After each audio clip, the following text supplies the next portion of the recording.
And reality setting in for San Francisco residents who'd hoped that the clean and safe streets they enjoyed during the APEC summit last week would last. But in some parts of the city, it's like APEC never happened. The drug dealers back, as are the unhoused. Yeah, not much of an APEC halo. People are now angry. Conference left, and we are trying to get back to where we were at. Her name is Buttons. She's unhoused, and she says she's a victim of the pre-APEC cleanup. They just kind of pushed us out and told us that we were pretty much SOL and find a place other than here.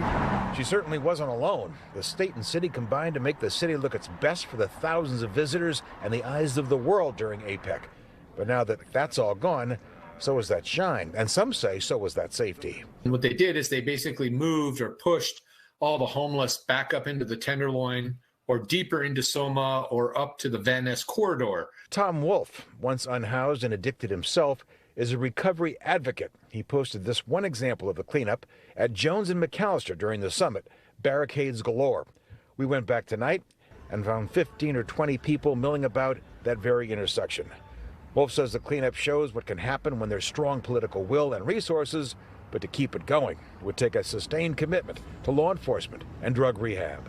Unless you're going to pay unlimited overtime all the time for everyone or hire 700 more police officers, we aren't going to be able to achieve the type of scene that we got to witness last week because of APEC. Do you know how many officers are on duty in Soma right now tonight? Maybe 3. And this is from the police department. Mark Sackett owns a letterpress, retail store, and event space business on Howard Street near the Moscone Center, where the U.S. Commerce Secretary hosted an event last week.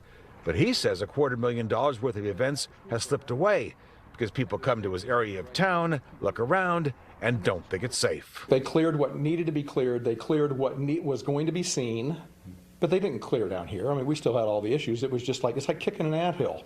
They just crawled down here. Experts say in addition to the millions of dollars in law enforcement, the city would also have to spend for thousands of dollars of rehabilitation beds for the drug addicted here in the city if it wants to bring back that shine we saw last week.